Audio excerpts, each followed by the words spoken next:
Hello friends, नमस्कार। स्वागत है आपका मेरे YouTube channel DV top science पर। हम पढ़ रहे हैं पाचन तंत्र और पाचन तंत्र की कुछ क्लासें हो चुकी हैं। 2 क्लासें हो चुकी है पाचन तंत्र की, ये तीसरी क्लास है। तो हमने क्या पढ़ लिया वो हम देखते हैं कि पाचन तंत्र में अभी तक हमने जो 2 क्लास हुई थी उसमें क्या क्या पढ़ा है और क्या क्या नहीं पढ़ा। तो देखते हैं हम एक बार कि हम पढ़ रहे थे मानव पाचन तंत्र, और इसमें हमने देखा था कि लास्ट जो क्लास थी उसमें हम देख रहे थे कि जो पाचन तंत्र है यह आहार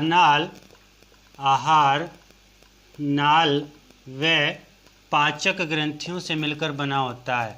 पाचक ग्रंथियों से मिलकर बना होता है। कौन? पाचक तंत्र जो है आहारनाल वे पाचक ग्रंथियों से मिलकर बना होता है। हमने यहाँ देखे थे कि आहारनाल के कौन कौन से अंग हैं। तो सबसे पहले हमने देखा था मुख गुहा, और उसके बाद नंबर 3 ग्रसनी, नंबर 4 पे देखा था हमने ग्रशिका, और नंबर 5 आमाशय, और नंबर जो 6 है आंत्र। और उसके बाद हमने देखा था कि मलद्वार यानी कि गुदा हम कह देते हैं जिसे गुदा। और यहाँ पर पाचक ग्रंथियाँ जो देखी थी वो हमने देखी थी, नंबर 1 लार ग्रंथि, और नंबर 2 जो थी यकृत ग्रंथि, नंबर 3 जो थी वो थी अग्नाशय ग्रंथि। तो यहाँ तक हमने देखा था। और क्या देखा था कि हमने मुख के बारे में चर्चा की थी, और उसके बाद मुख गुहा पर थे हम। तो मुख गुहा में हमने कहा था कि जब हम मुख गुहा पढ़ रहे थे, मुख गुहा में निम्न संरचनाएं होती हैं। एक तो होते हैं दांत, और एक होती है जीव्हा जिसे हम जीभ भी कहते हैं, और तालु। ये 3 जो संरचनाएं हैं किसमें पाई जाती हैं? मुख गुहा में पाई जाती हैं। अब अगर हम बात करें कि जो दांत है, मुख गुहा में जो दांत है, तो इसके बारे में हमने एक स्पेशल क्लास ली है लगभग 40 मिनट की। तो उसमें हमने बहुत ही डिटेल से दांत के बारे में चर्चा की है, दांत के बारे में पढ़ाया है। तो आप उस क्लास को ज़रूर देखें। तो ये तो हमने कंप्लीट कर लिया था। यहाँ से जो भी क्वेश्चन बनता था वो हमने देखा, और जो क्वेश्चन आने की संभावना है, तो ऐसा कोई भी क्वेश्चन है नहीं शायद कि यहाँ से वो निकल जाए हमसे। तो 100% यहाँ से अगर कोई क्वेश्चन दांत से आया तो हम उसको डेफिनेटली करेक्ट करेंगे। तो आगे देखिए, अब हम बात कर लेते हैं जीव्हा की। कि जीव्हा क्या है। उसके बाद हम देखेंगे एक एक को। तो इनको तो मैं रफ कर देता हूँ यहाँ से। तो अब देखिए हम बात करेंगे जीव्हा की। किसकी बात करेंगे? जीव्हा की बात करेंगे, यानी कि जीभ हम पढ़ रहे हैं। और जीभ, अब देखिए जो जीभ है ये मांसल होती है, एक तरह से मांसल होती है। हम कह दें कि मांसपेशियों से बनी होती है। किससे बनी होती है? मांसपेशियों से बनी होती है। ठीक है, एक पेशी नुमा संरचना है। अब देखिए जो जीव्हा है ये कहाँ स्थित होती है, यानी कि मुख गुहा में कहाँ पर ये जुड़ी हुई होती है। तो हम कह देते हैं कि हमें पता है कि मुख गुहा में पीछे की ओर एक संरचना होती है जिसे हम फ्रेनुलम लिंगुअल संरचना कह रहे हैं, जिससे जो कि जीव्हा है उसका पिछला भाग जुड़ा हुआ होता है। किस संरचना से? Frenulum lingual. ठीक है, ये बात आपको समझ आ गई होगी। अब देखिए अगर हम बात करें कि जो जीव्हा है इसमें क्या है कि इसमें स्वाद कलिकाएं पाई जाती हैं। क्या पाई जाती हैं? स्वाद कलिकाएं पाई जाती हैं। और क्या पाए जाते हैं? रसांकुर भी पाए जाते हैं, रसांकुर। अब देखिए स्वाद कलिकाएं क्या क्या हैं। तो देखिए मान लीजिए ये क्या है? जीव्हा है। हम इसको ऐसे ना बनाकर एक ऐसे बनाते हैं, ये जीव्हा है। अब इसमें हम देखते हैं कि जो जीव्या है ये इसका अग्रभाग हो गया, ये इसका पश्चभाग हो गया और ये पार्श्वभाग हैं। तो जो अग्रभाग है यहाँ पर जो कलिकाएं हैं वो मीठे का स्वाद अनुभव कराती हैं, मीठा स्वाद। और जो पार्श्व में है और जो पीछे हैं, पीछे वाला भाग जो है ये कड़वा स्वाद अनुभव कराता है। और जो पार्श्व में है यानी कि साइडों में है, ये एक तरह से हम कह सकते हैं कि नमकीन, खट्टा और लवणीय का स्वाद हमें अनुभव कराती है। कौन? जीव्या। और जो इसका मिडिल वाला भाग है यानी कि हम जिसे एक तरह से कह देते हैं कि केंद्र, यह है मध्य वाला भाग जो है ये स्वादहीन होता है। कैसा होता है? स्वादहीन होता है। मध्य वाला भाग कैसा होता है? स्वादहीन होता है। तो ये बात आपको समझ आ गई होगी कि जो जीव्या है ये पेशीनुमा संरचना है, मांसपेशियों से बनी हुई होती है और ये मुख गुहा में पीछे की ओर फ्रेनुलम लिंगुअल नामक संरचना से जुड़ी हुई होती है। इसमें स्वाद कलिकाएं पाई जाती है, रसांकुर होते हैं। और जो स्वाद कलिकाएं हैं उनका काम क्या होता है कि स्वाद का अनुभव कराना, भोजन के स्वाद का अनुभव कराना। तो जो जीभ का आगे का जो भाग है वो मीठे का स्वाद अनुभव कराता है और जो लास्ट वाला भाग है पीछे का वो कड़वे का स्वाद अनुभव कराता है। और हम देख रहे हैं कि जो साइडों में यानी कि पार्श्व जिसे कह रहे हैं हम, पार्श्व भाग, ये हमें अनुभव कराता है इसका नमकीन का, खट्टा और लवणीय। और जो इसका मध्य केंद्र भाग होता है वो स्वादहीन होता है। तो ये तो हमने देखी कि जीव्या जो है किस प्रकार व्यवस्थित होती है और इसमें क्या उपस्थित होते हैं। तो अब हम देख लेते हैं कि जीभ के क्या कार्य हैं। जीभ के क्या कार्य हैं ये हम देखते हैं कि आखिर जीभ हमें क्या काम आती है। तो देखिए नंबर 1 अगर बात करें तो नंबर 1 ये स्वाद का अनुभव कराती है। क्या? स्वाद का अनुभव कराती है। ठीक है। नंबर 2 अगर बात करें हम तो ये बोलने में भी सहायक है, बोलने में सहायक है। ठीक है, बोलने में सहायक है।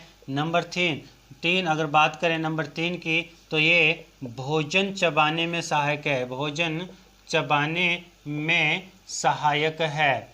अब देखिए ये तो हो गया कार्य कि जीभ के क्या कार्य हैं और हमने बता दिया कि ये जो मेन बात है फ्रेनुलम लिंगुअल नामक संरचना से जीभ जुड़ी हुई होती है। ये बात आपको याद रखनी है कि फ्रेनुलम लिंगुअल जो संरचना है इससे क्या होती है? जीभ जुड़ी हुई होती है। तो चलिए ये बात तो हो गई जीभ के बारे में। एक बात और याद रखना कि पुरुष की अपेक्षा जो स्त्री होती है, पुरुष की अपेक्षा महिलाओं में स्वाद कलिकाएं ज़्यादा होती हैं, स्वाद कलिकाएं ज़्यादा होती हैं। ठीक है, ये बात आपको याद रखना है। ठीक है, स्वाद कलिकाएं। ठीक है, तो चलिए ये बात हो गई जीभ की। उसके बाद हम देखते हैं कि नेक्स्ट तालु को देख लेते हैं। किसको देख लेते हैं? तालु को देख लेते हैं कि जो तालु है उसका क्या काम है। और जो हम देख रहे थे कि मुख गुहा में 3 संरचनाएं जो हमने देखी थी, एक तो हो गया क्या कि दांत हो गए, ठीक है, और जीभ हो गई। अब हम देखते हैं तालु को। ठीक है, नंबर 1, नंबर 2, नंबर 3। नंबर 3 क्या है? तालु। अब देखिए जो तालु है ये कोई यहाँ से कोई ज़्यादा खास क्वेश्चन बनते नहीं हैं, तो लेकिन फिर भी हम देख लेते हैं। तालु जो होती है, तालु मुख गुहा की छत होती है, मुख गुहा की छत होती है तालु। ठीक है, तालु जो होती है मुख गुहा की छत होती है। इसका काम क्या है? काम क्या है? ये मुख गुहा, जो मुख गुहा है, मुख गुहा का आकार निश्चित करती है, आकार निश्चित करती है, मुख गुहा का क्या करती है, आकार निश्चित करती है। ये बात आपको समझ आ गई होगी कि नंबर 1 मुख गुहा का आकार निश्चित करती है। नंबर 2 अगर बात करें तो ये भोजन को नम बनाती है। ये भोजन को कैसा बनाती है, भोजन को नम बनाती है, भोजन को नम बनाती है। नंबर 3 अगर बात करें, ये बोलने में भी सहायक है। बोलने, जब हम हिंदी व्याकरण पढ़ते हैं तो देखते हैं कि जो जिह्वा है वो तालु से लगती है और विभिन्न वर्णों का उच्चारण कराती है। तो हम कह सकते हैं बोलने में सहायक है, बोलने में सहायक है। तो ये बात हो गई तालु की, ये बात हो गई तालु की, कि तालु जो है मुख गुहा की छत है, ये मुख गुहा का आकार निश्चित करती है, ये भोजन को नम बनाती है, बोलने में सहायक है। तो ये बातें हो गई तालु की। अब देखिए मुख गुहा होता है यहाँ पर समाप्त। अब जो ग्रंथियाँ हैं उनको हम स्पेशल अलग देखेंगे। फिलहाल हम देख रहे हैं आहार नाल को। तो मुख गुहा में ग्रंथि भी होती है लेकिन उसको हम बाद में देखेंगे। तो ये बात हो गई मुख गुहा। यहाँ समाप्त होती है मुख गुहा की चर्चा।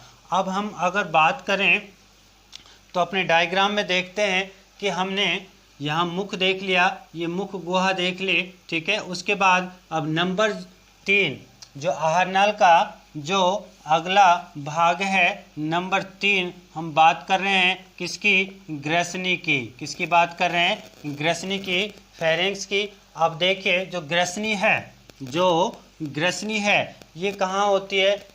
हम अगर डायग्राम में देखें तो मुख गुहा से स्टार्ट होती है, ठीक है। मुख गुहा के पीछे हम कह रहे हैं ये मुख गुहा है यहाँ तक, और इसके पीछे जो स्थित संरचना है उसे हम क्या कह रहे हैं, ग्रसनी कह रहे हैं। तो हम कह सकते हैं कि यह मुख गुहा व ग्रसिका के मध्य स्थित होती है। कहाँ होती है, स्थित होती है। ये बात हमें ध्यान रखना है कि जो ग्रसनी है ये कहाँ स्थित होती है, मुख गुहा और ग्रसिका के मध्य। अब ग्रसिका क्या है वो भी देखेंगे हम, लेकिन पहले ग्रसनी की चर्चा कर लेते हैं।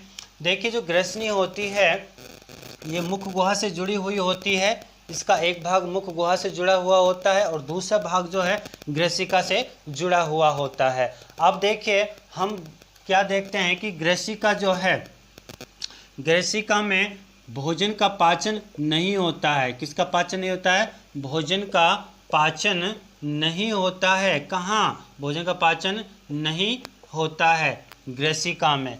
नंबर 2 यह अगर हम बात करें कि ग्रसनी जो है ये पाचन तंत्र व श्वसन तंत्र का सम्मिलित भाग है। श्वसन तंत्र का कैसा भाग है, सम्मिलित भाग है। ये बात हमने जान ली है कि जो ग्रसनी है पाचन तंत्र व श्वसन तंत्र का सम्मिलित भाग है। अब वो भाग कैसे है वो हम देखेंगे। वो कैसे देखेंगे तो आप थोड़ा सा यहाँ ध्यान दें कि मान लीजिए ये हम कह रहे हैं कि ये ग्रसनी है, ठीक है। अब इस ग्रसनी में क्या है कि 2 छिद्र होते हैं। क्या होते हैं, 2 छिद्र होते हैं, ठीक है। 2 छिद्र होते हैं। एक को कहते हैं निगल द्वार और दूसरे को कहते हैं घाटी द्वार। दूसरे को क्या कह रहे हैं, घाटी द्वार कह रहे हैं, ठीक है। और इंग्लिश में हम निगल द्वार को कहते हैं ग्लोटिस और घाटी द्वार को ग्यूलेट बोलते हैं। आप देखिए यहाँ मान लीजिए ये क्या है, मुख गुहा है। यहाँ क्या है, मुख गुहा। अब यहाँ पर इसमें जो ग्रसनी है, इसमें 2 छिद्र हैं। क्या हैं, 2 छिद्र हैं, ठीक है। अब देखेंगे हम कि इस छिद्र के बाद, इन छिद्रों के बाद जो कि ग्रसिका जो है वो अलग हो जाएगी और जो सांस नली है वो अलग हो जाती है। अब देखिए हम कह रहे हैं कि यहाँ दो छिद्र होते हैं ग्रसनी में, एक होता है निगल द्वार और एक होता है घाटी द्वार। तो निगल द्वार में से तो भोजन प्रवेश करता है, निगल द्वार में से क्या प्रवेश करता है? भोजन। और घाटी द्वार में से वायु प्रवेश करती है, वायु प्रवेश करती है।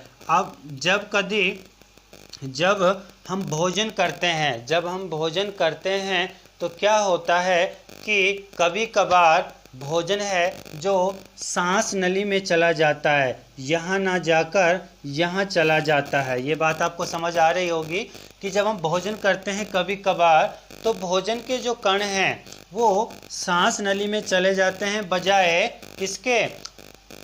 इसमें बजाय हम ग्रसिका की बात कर रहे हैं कि बजाय ग्रसिका के कहाँ चले जाते हैं? सांस नली में, यानी कि घाटी द्वार में। अब देखिए यहाँ एक ढक्कन होता है, यहाँ एक ढक्कन होता है जिसे एपिग्लोटिस हम कहते हैं, जिसे हम क्या कह रहे हैं?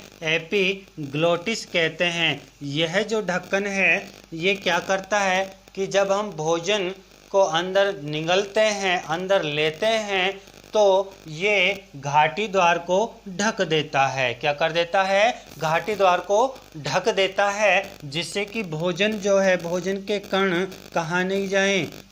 सांस नली में नहीं जाएं, सांस नली में नहीं जाएं। तो ये ढक्कन बहुत इम्पोर्टेंट है हमारे लिए।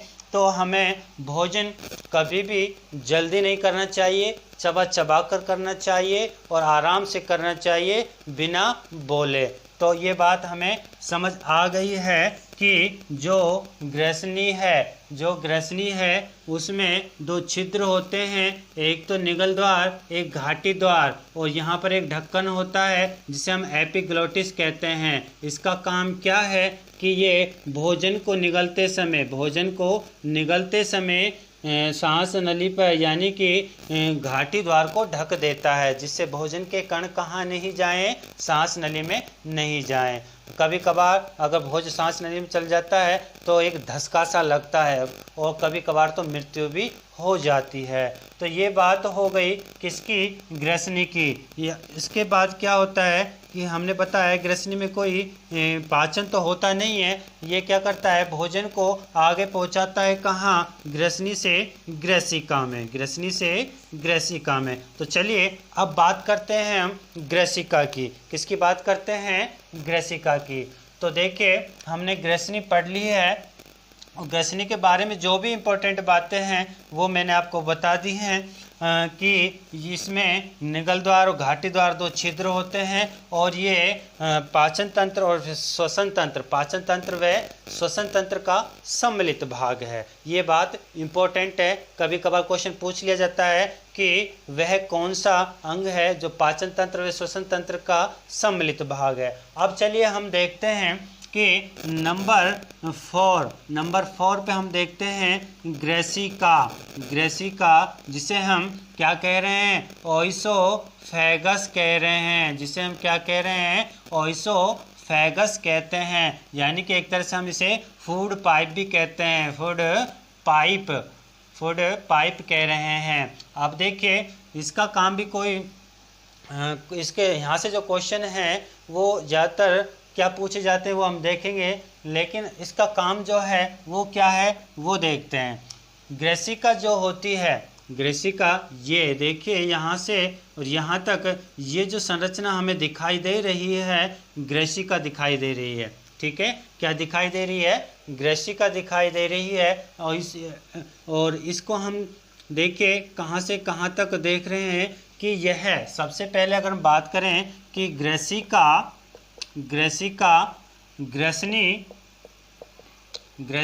ग्रसनी व आमाशय के मध्य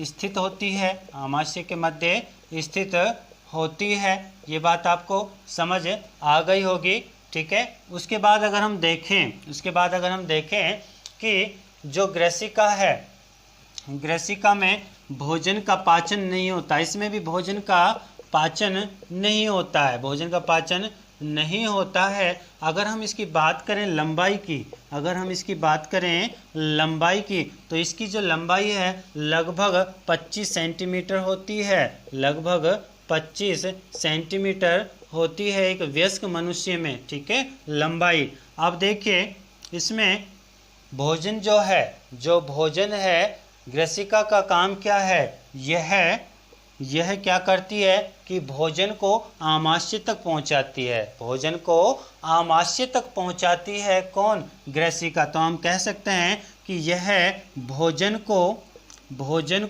आमाशय तक पहुंचाती है, आमाशय तक पहुंचाती है। कौन, ग्रसिका पहुंचाती है। ये भोजन को कहाँ पहुंचा रही है, आमाशय तक पहुंचा रही है। नेक्स्ट देखते हैं कि जो ग्रसिका है इसमें क्रमाकुंचन गति पाई जाती है, क्रमाकुंचन गति पाई जाती है। जैसे कि क्रमाकुंचन गति किस में और होती है, जैसे केंचुआ होता है, केंचुआ चलता है ना ऐसे, केंचुआ ऐसे चलता है, जिस प्रकार चलता है उसी प्रकार इसमें गति होती है। भोजन भी उसी प्रकार ग्रसिका से आमाशय तक पहुंचता है। ये मांसपेशियों से ये बनी हुई होती है, ये भी किससे बनी होती है, मांसपेशियों युक्त संरचना है, कह सकते हैं हम कि ये मांसपेशियों से बनी हुई होती है। तो ये बात तो हो गई ग्रसिका की, कि हमने क्या देखा कि जो ग्रसिका है जिसे हम एसोफेगस यानी कि फूड पाइप कह रहे हैं, तो ग्रसिका ग्रसनी व आमाशय के मध्य स्थित होती है। ग्रसिका ग्रसनी, यहाँ तक तो ये ग्रसनी है, ग्रसिका जो है ग्रसनी व आमाशय, यहाँ आमाशय है, आमाशय के मध्य स्थित होती है। उसके बाद हमने क्या देखा, भोजन का पाचन नहीं होता है, तो इसमें भोजन का पाचन नहीं होता है, ये बात हमें याद रखनी है। उसके बाद देखते हैं हम, लंबाई लगभग 25 सेंटीमीटर होती है। लंबाई कितनी होती है, लगभग इसकी 25 सेंटीमीटर लंबाई होती है, ठीक है। उसके बाद देखिए ये भोजन को आमाशय तक पहुंचाती है, भोजन को कहाँ तक पहुंचाती है, इसका काम क्या है कि भोजन को यहाँ पहुंचा रही है, कहाँ पहुंचा रही है, आमाशय में पहुंचा रही है। उसके बाद हम देखते हैं कि इसमें क्रमाकुंचन गति पाई जाती है। अभी जो भोजन होता है एक क्रमाकुंचन गति से आमाशय में पहुंचता है।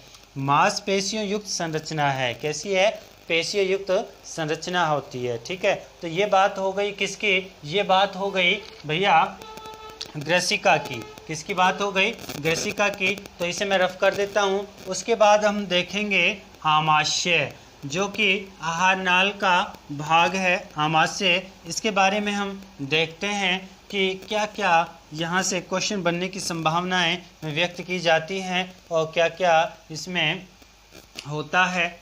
तो चलिए अब बात कर लेते हैं। नंबर 5 हम पढ़ रहे हैं आमाशय। क्या पढ़ रहे हैं, आमाशय, यानी कि हम जिसे स्टोमच कहते हैं। क्या कहते हैं, स्टोमच कहते हैं। तो ये अब हम देखते हैं आमाशय के बारे में। देखिए सबसे पहले अगर हम बात करें आमाशय की, तो ये कहाँ स्थित होता है, देखिए यहाँ होता है डायफ्राम। क्या होता है, डायफ्राम। तो हम कह सकते हैं कि जो आमाशय है ये उदर गुहा में, अब देखिए हमारा जो पेट है यानी कि डायफ्राम से नीचे का जो भाग है उदर गुहा, और डायफ्राम से ऊपर का भाग वक्ष गुहा, जिसमें कि पसलियाँ होती हैं। और अब देखते हैं हम कि जो आमाशय होता है, सबसे पहले देखते हैं कि आमाशय ये उदर गुहा में बाईं ओर स्थित होता है, डायफ्राम के नीचे। तो हम कह सकते हैं कि यह उदर गुहा में बाईं ओर डायफ्राम के नीचे कहाँ स्थित होता है, डायफ्राम के नीचे स्थित होता है। ये बात आपको समझ आ गई होगी कि आमाशय जो है कहाँ स्थित है, आमाशय डायफ्राम के नीचे है और हमारे उदर गुहा में बाईं ओर स्थित है। अब देखते हैं हम कि ये एक थैलेनुमा संरचना बन जाती है। कैसी बन जाती है, थैलेनुमा संरचना। तो हम कह सकते हैं कि यह एक थैलेनुमा संरचना है, थैलेनुमा संरचना है। ठीक है, नेक्स्ट देखते हैं कि इसकी आकृति कैसी होती है। इसकी आकृति अंग्रेजी के जे के समान दिखाई दे रही है। किसके समान दिखाई दे रही है? अंग्रेजी के, जो अंग्रेजी का वर्ड है जे। तो हम कह सकते हैं कि यह अंग्रेजी वर्णमाला के जे अक्षर के समान दिखाई देता है। तो इसकी आकृति कैसी है? यह अंग्रेजी वर्णमाला के जे अक्षर के समान दिखाई देता है। तो इसकी आकृति कैसी है? जे के समान है। नेक्स्ट अगर हम देखें कि जो आमाशय है, इसमें क्या होता है कि इसमें देखिए जठर ग्रंथियां होती हैं। क्या होती हैं? जठर ग्रंथियां होती हैं। ठीक है, जठर ग्रंथियां होती हैं। लगभग 3 करोड़ से 4 करोड़ होती हैं। अब ये जो जठर ग्रंथियां हैं, जठर ग्रंथि यानी कि ये जठर रस स्रावित करती हैं। हम कह सकते हैं कि जठर ग्रंथियां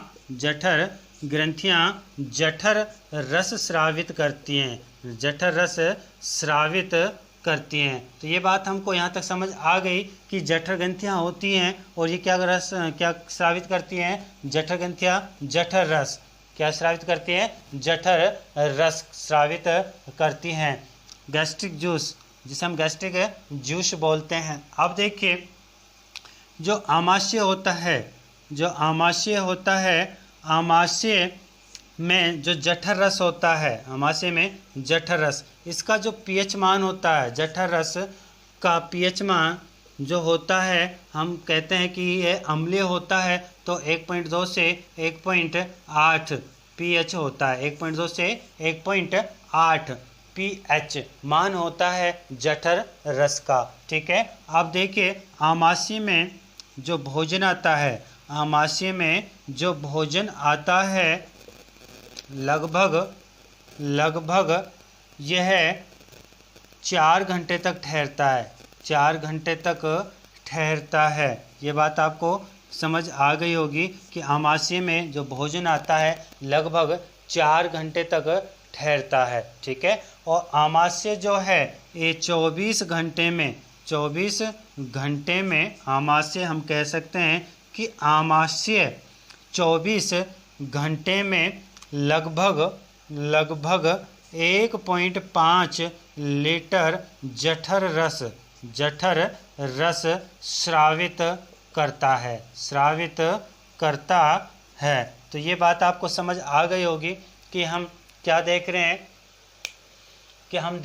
कि हमने क्या देखा आमाशय के बारे में अभी तक, कि आमाशय जो है यह ग्रसिका और किसके मध्य स्थित होता है। सबसे पहले अगर बात करें कि ग्रसिका और ये जो अग्नाशय ग्रंथि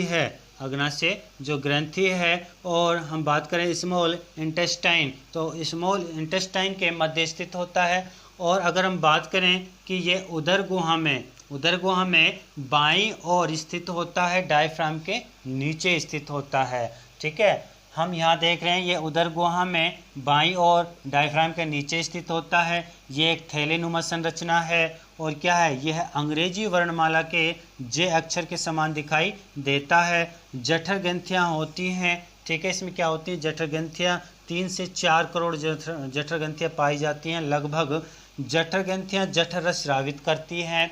ठीक है, जठर ग्रंथियाँ जो हैं जठर रस स्रावित कर रही हैं। ठीक है, आमाशय में जठर रस जो होता है उसका पीएच मान, जठर रस का पीएच मान जो होता है 1.2 से 1.8 होता है। यानी कि ये क्या है? अति अम्ल है। ठीक है, अम्लीय है, हम कह सकते हैं अति अम्लीय है। उसके बाद हमने क्या देखा कि आमाशय जो है जठर रस, ये देख लिया। आमाशय में जो भोजन आता है लगभग 4 घंटे तक ठहरता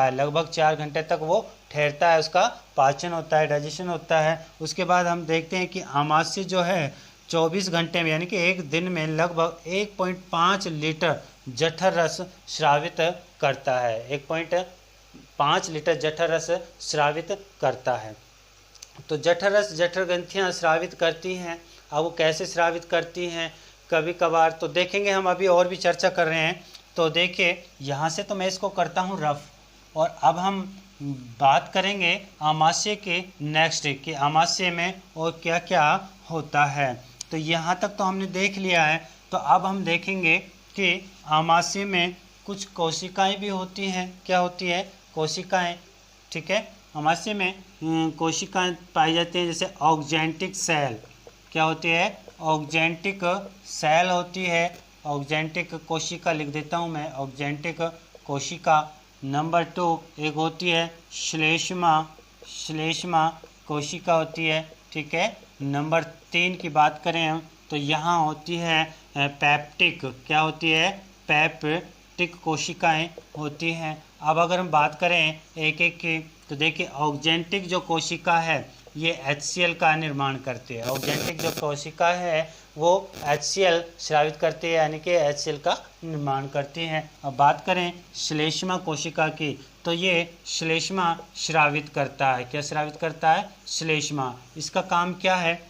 श्लेष्मा जो है ये क्या है कि आमाशय है। क्या है? आमाशय है। अब जो श्लेष्मा ग्रंथियाँ हैं, श्लेष्मा कोशिकाएं हैं, ये श्लेष्मा स्रावित करती हैं। और श्लेष्मा जो है आमाशय की जो वॉल है, यानी कि दीवार है, जो भित्ति है, उस पर क्या एक परत बना लेती है। क्या बना लेती है? झिल्ली बना लेती है। आमाशय की दीवारों पर क्या बना लेती है? झिल्ली बना लेती है। और ये झिल्ली क्यों बनती है? ये HCl से जो पाचन होता है उससे रक्षा करती है, उससे रक्षा करती है, यानी कि आमाशय को स्वः पाचन से बचाती है, स्वतः पाचन से बचाती है। कौन? श्लेष्मा झिल्ली। तो हम कह सकते हैं कि यह, यहाँ लिख देता हूँ कि श्लेष्मा झिल्ली या परत हम कह रहे हैं, श्लेष्मा झिल्ली या परत आमाशय को स्वतः पाचन से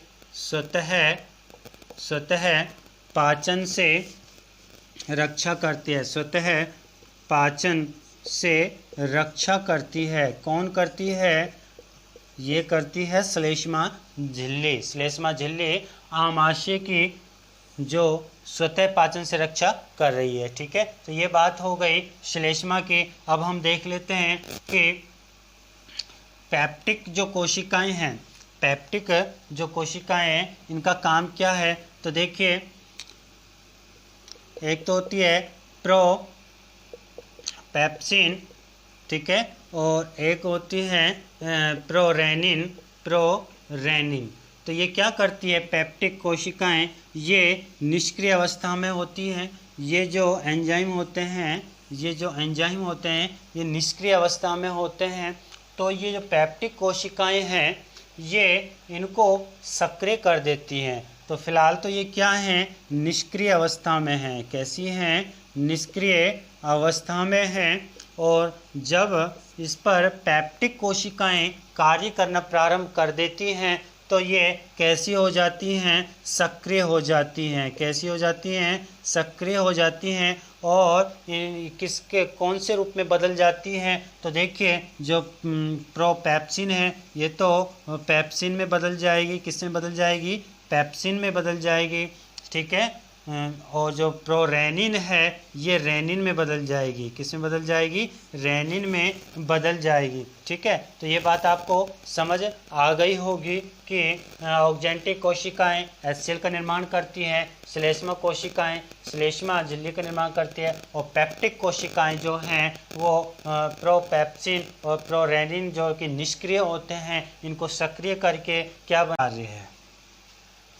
तो अब हम देखते हैं कि आमाशय में एक अम्ल पाया जाता है जिसे हम क्या कह रहे हैं? HCl। ठीक है, यानी कि हाइड्रोक्लोरिक अम्ल जिसे हम कह रहे हैं हाइड्रोक्लोरिक अम्ल। ठीक है, आमाशय में एक अम्ल पाया जाता है जिसे हम क्या बोल रहे हैं? हाइड्रोक्लोरिक अम्ल बोल रहे हैं।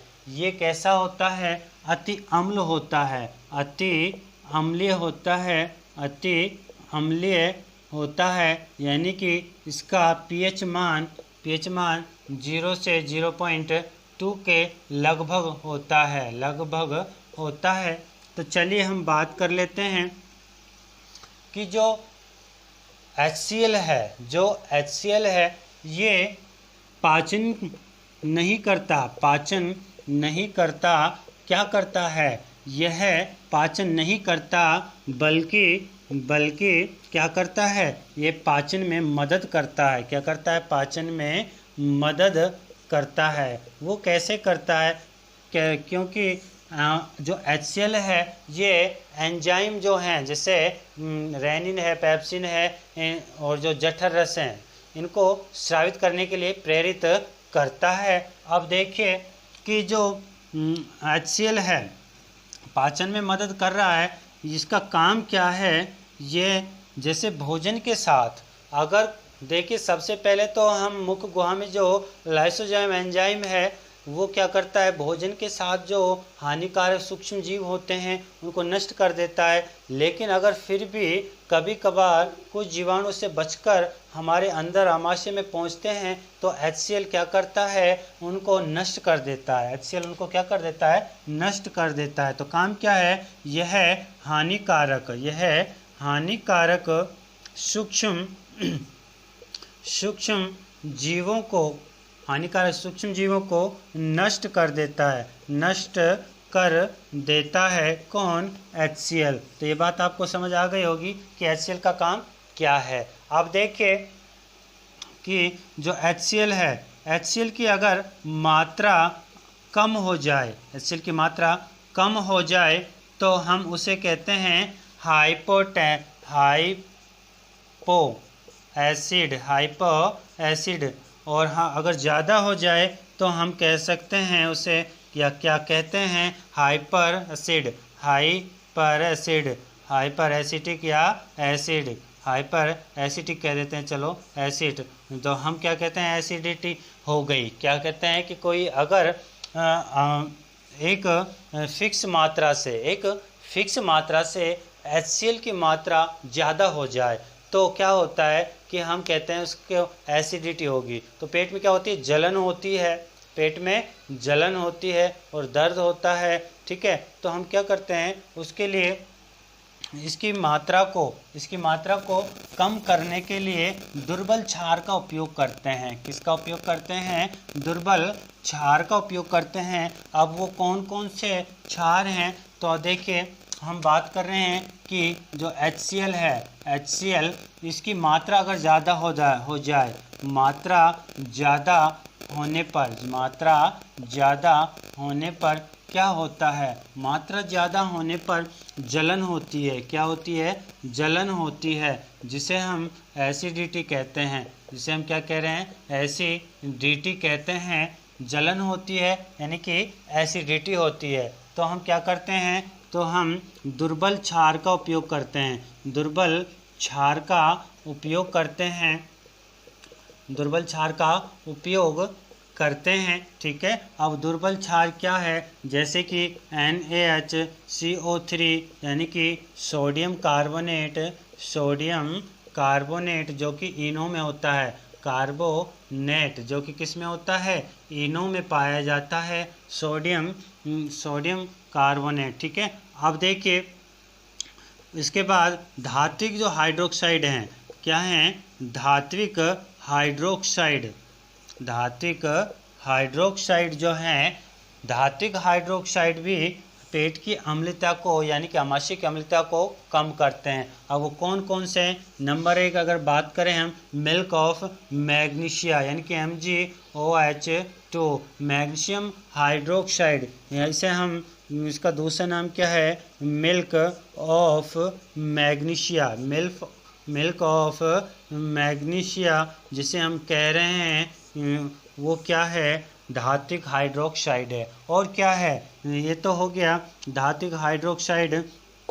ठीक है, नंबर 1 MgOH और 2 यानी कि मिल्क ऑफ मैग्नीशिया। नंबर 2 की अगर बात करें तो एल्युमिनियम हाइड्रोक्साइड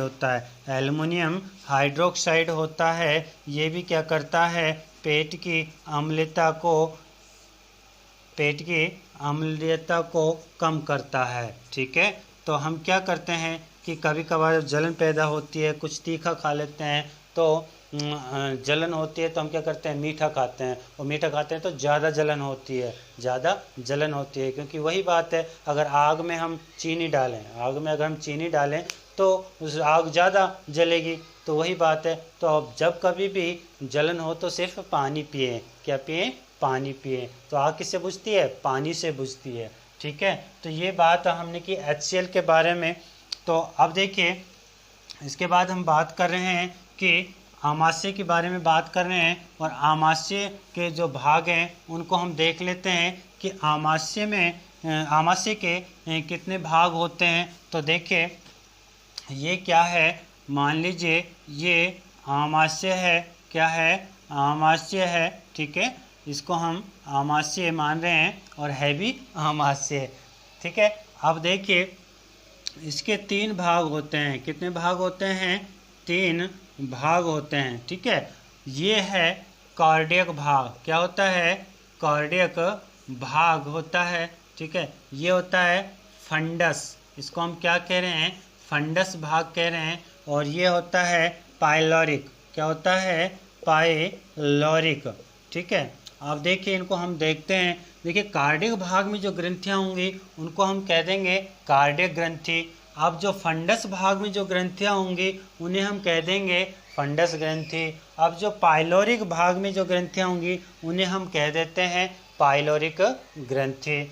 देखिए, सबसे ज़्यादा जो ग्रंथियां होती हैं, जठर ग्रंथियां, वो फंडस भाग में होती हैं। सर्वाधिक हम लिख देते हैं यहाँ पर कि सर्वाधिक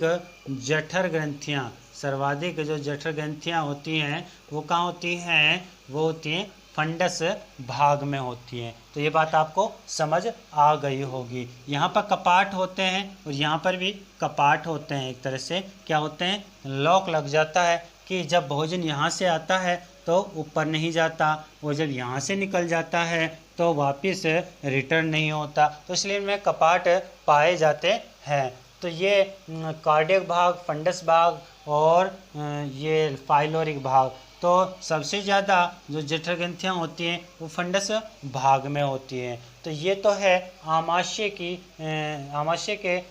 भाग कि आमाशय कितने भाग में डिवाइड होता है। तो देखिए, यहाँ पर ख़त्म होता है आमाशय। क्या ख़त्म होता है? आमाशय के बारे में हमने देखा है। तो इतनी सारी जो बातें हैं वो आमाशय के बारे में देखी है। तो यहाँ से जो क्वेश्चन बनता है वो हमने आपको जब अध्ययन किया है, चर्चा की है, इसकी पढ़ा है, तो उसमें हमने सारा कुछ देखा है कि क्वेश्चन क्या क्या बन सकते हैं, सारी इंपॉर्टेंट बातें की हैं। तो अब हम देखते हैं नेक्स्ट, अगर हम बात करें किसकी, अब अगर हम बात करें तो देखिए, ये बात तो हो गई किसकी? ये बात हो गई आमाशय की। किसकी हो गई? आमाशय की। अब आगे चलते हैं तो इसके साइड में तो होता है यकृत, इनको तो हम बाद में देखेंगे जब पाचक ग्रंथियाँ पढ़ेंगे।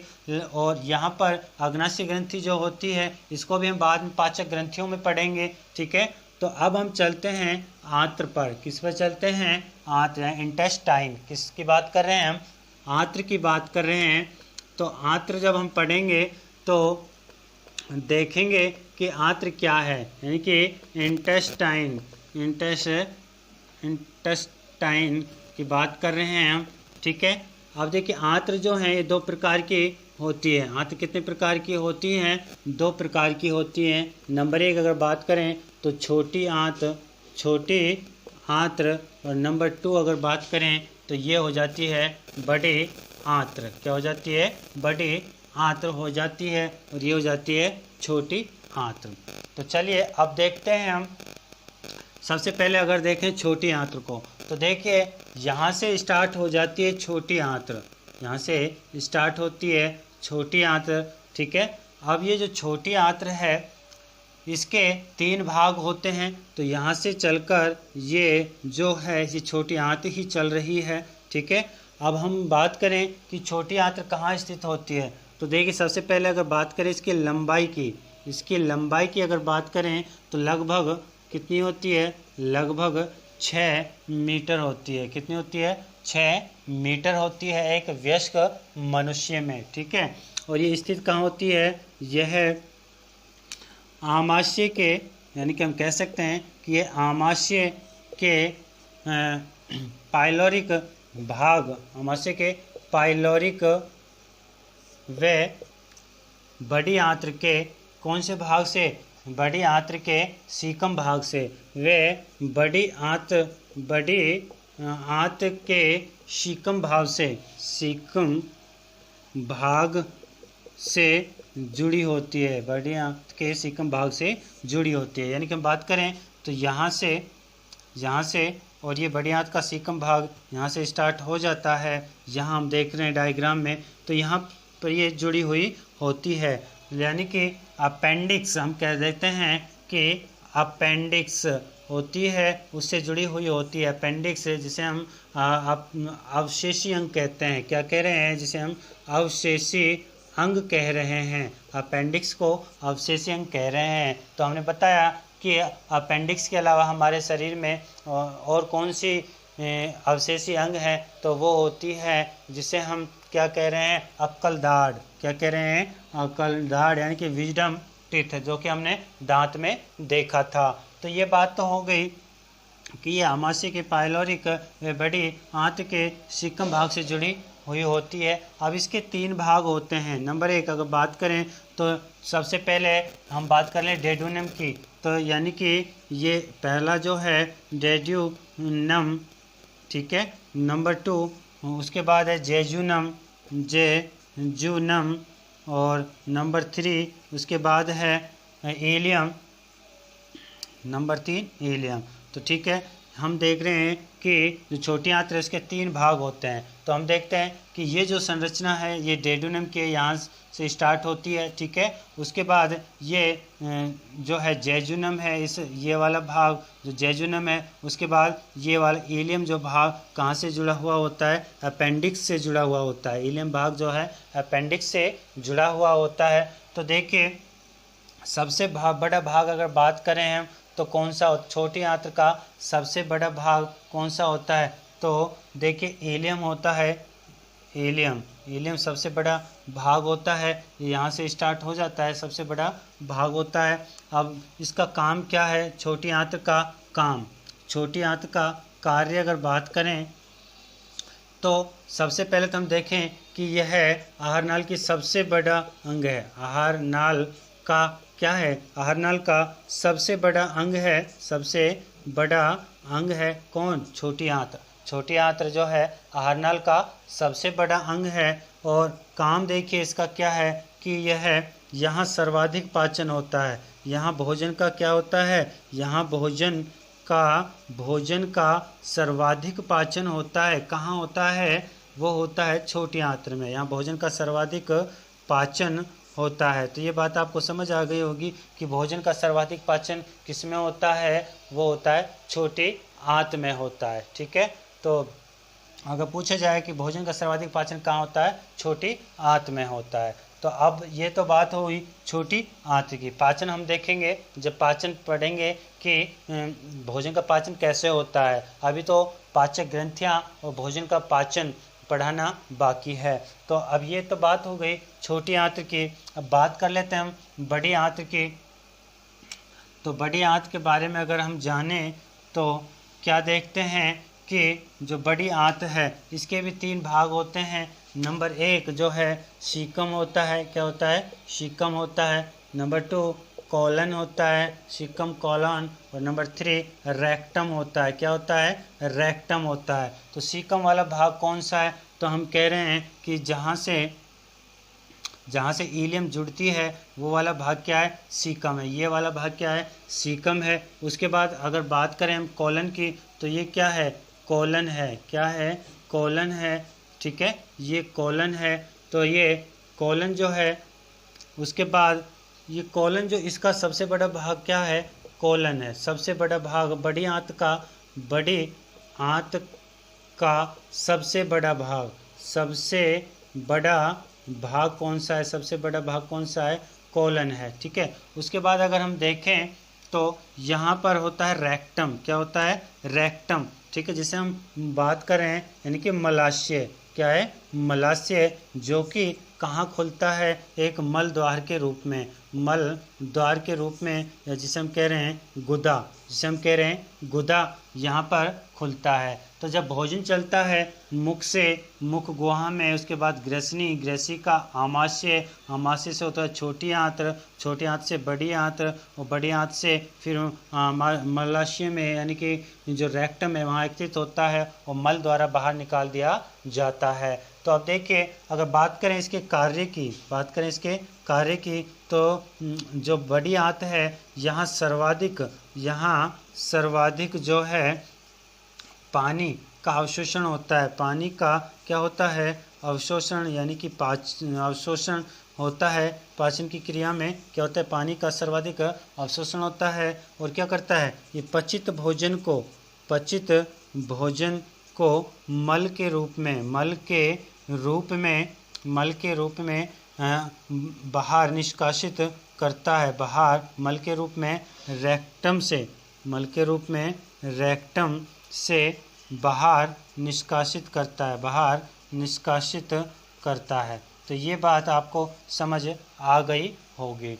तो हमने पढ़ा है पाचन तंत्र। पाचन तंत्र के बारे में जो हमने जो आहार नाल के अंग हैं उन सभी को क्रम से देखा है और अच्छे से देखा है। तो आई होप कि आपको समझ आया होगा कि यहाँ से किस प्रकार से क्वेश्चन जो हमने देखे, सारे जो भी पढ़ा है सारे के सारे क्वेश्चन जो हैं इम्पोर्टेंट हैं, सारी बातें इम्पोर्टेंट हैं, बेफालतू का कुछ भी नहीं पढ़ाया गया, वही पढ़ाया है जो एग्ज़ाम की दृष्टि से मोस्ट है। तो आप किसी भी एग्ज़ाम को उठाकर देख लेना, जो भी कम्पिटिटिव एग्ज़ाम है उनमें ये यहाँ से अगर कोई क्वेश्चन आया हमारे से, इससे आहारनाल से, तो आपका कोई क्वेश्चन बाहर नहीं जाएगा, ये मेरा वादा है। तो आप बने रहे मेरे साथ और ऐसे ही वीडियो को लाइक, शेयर और सब्सक्राइब करना तो भूलना नहीं है। तो थैंक यू।